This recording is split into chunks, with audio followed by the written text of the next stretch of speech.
We'll start right here on second row, Chris.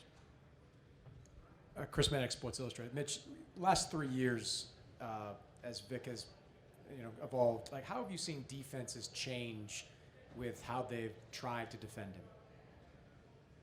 Yeah, that's a good question. I think just his physical maturation has probably evolved some of that naturally in terms of when he first got here as a 19-year-old, the smaller physical guy that could get up underneath him was a problem. And that took some of it just time of his body progressing and evolving, and then also some fundamental things to help give himself advantages in those spots. I think his shooting's improved, so that's also probably been an added dynamic that teams account for at times, whether they're trying to take away this versus that. And I think there's also probably a big element of his teammates. I think his teammates have grown with him, and the team has gotten better. And so I think a lot of times you see, with a lot of the teams that were left, at the last few months or so of these playoffs, there's something you have to give up when you take something away. That's just what happens when you play great players and really good teams.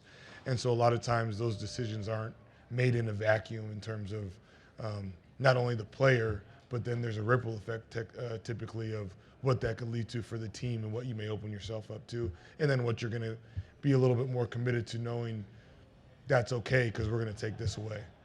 On your left in the front, Tim. Tim Reynolds with the AP. Mitch, you've obviously embraced the notion that experience or inexperience or perception thereof doesn't matter throughout these playoffs for your team.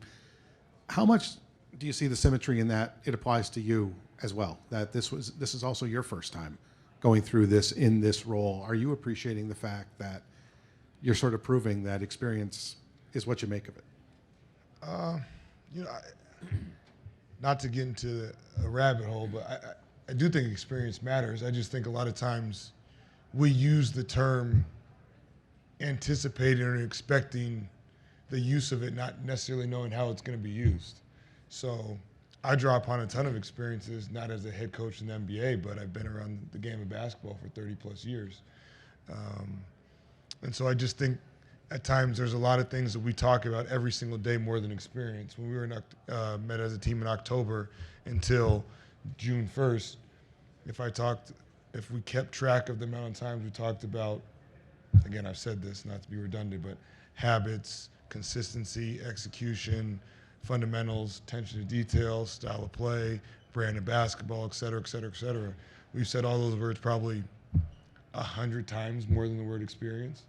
And so I just think it's allowed us to anchor to those things when we have adversity or success or instability or different things that you go through that you can't always control. You tend to anchor to something. And I think at times, experience is something that's very well suited to be anchored to if you use it in the right way as an individual or collective group. And I just think for us, it can be a negative when you use it in the right way that we can't anchor to the experience as a group. But that's assuming you're using it in its best use of the word. So not to talk in circles, but I think there are just different things that we anchor to at different times when we can't necessarily change what we can't control. And so I think that's where sometimes the narrative comes through. And yes, I do appreciate having clarity on some of those other things, and some of those things have been established here before me and helped pass down along the generations of our organization. Jeff here in the front. Hey, Mitch, Jeff McDonald, San Antonio Express News. I wanted to ask you about Steph Castle. He's pretty much had to guard an all-star in every round of these playoffs, and will probably get that chance again. Just what are the characteristics that he has, both physically and his mental makeup, that make him suitable for that kind of matchup? I don't know, other than I just keep witnessing it. I probably talk the least about him publicly. I probably talk the most about him privately, just in terms of what he does and means for our team.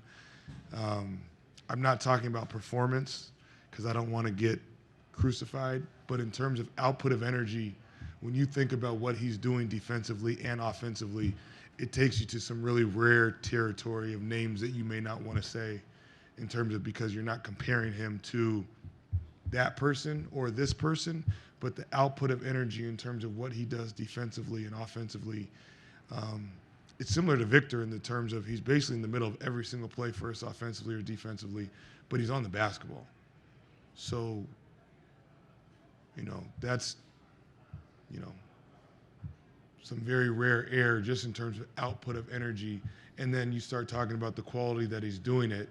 I think the best way to explain Steph Castle is he had 20-plus turnovers in 2 games, and if you watch the rest of the series, you'd have no idea. And he did pretty good. Tom. Tom Orsborn, San Antonio Express News. Mitch, how close is De'Aaron to 100% now after having a few days of rest? And how impressive was it for him to play those final 4 games against Oklahoma City and play at a pretty good level? Yeah, very impressive. I mean, it goes actually back, Tommy, to Minnesota, right? Like he's been playing with that now for 2 series. He's had it re-aggravated at times. And his level of toughness, physically, mentally, at some stage, probably his value was just being out there, right? Like there's certain things I think that we've learned with our group that lend to our style of play and brand that, a turnover is a stat, but not making a turnover is not a stat. And so there's times when we didn't make a turnover that helped our offense. And so when Dylan got healthier and De'Aaron was able to play in that series, things flipped for us a lot of times where, maybe we made a shot or maybe we had an outcome we wanted, but there was a lot of other times where just not turning the ball over was really beneficial for us because maybe that allowed us to miss a shot and set our defense. And so obviously as the series wore on, his impact became greater in terms of production on a box score, but his impact was instant the moment that he got back into a jersey and was available for us. And I'm not sure to answer the question 100%, but it feels like it's moving in a better direction. And with rest, I'd hope he's better tomorrow than he is today and so on and so forth since our last game. Ramona, last question here. Hi, Mitch. I'm just curious. We all talk about Spurs culture. We've all, when I've been out to your facility, I see Pop sitting there mentoring some of the young guys. I'm curious about your relationship with him and how often you talk to him. What's that workflow like? How involved you guys are? And also parts of the culture that he established here. I don't know if you go out to dinners like they used to or you have the list of restaurants around the country or what parts of that you've kept and also which parts you've added yourself. Yeah, my relationship with Pop, the dynamic has obviously changed by the roles that we're in now, but the relationship has stayed the same in terms of feedback, discussion, challenging each other, supporting each other, me asking him a lot of questions, him giving me a lot of wisdom. He's a pretty good resource for what I've been walking through since October and up until now. And I could not have created a better rhythm or build out of him being a constant resource for me, but then also totally giving me the freedom and runway to be able to try to roll this thing out in my own reflection as myself. And that's pretty valuable. I don't know if anyone's, to be honest, ever had that opportunity that I've had this year. And I don't take that for granted. It's not lost on to me the impact that he's had while also really empowering me to be myself. And in terms of the culture, yeah, I think, again, that's a word that can have a lot of definitions, but, he, RC, the whole family, and people that have been in our organization for a long time have just really set an environment of how one operates and interacts with each other in our building and within our program. And I think it allows people to hopefully feel valued and be themselves while also understanding how competitive and how hard we have to work to be where we want to be.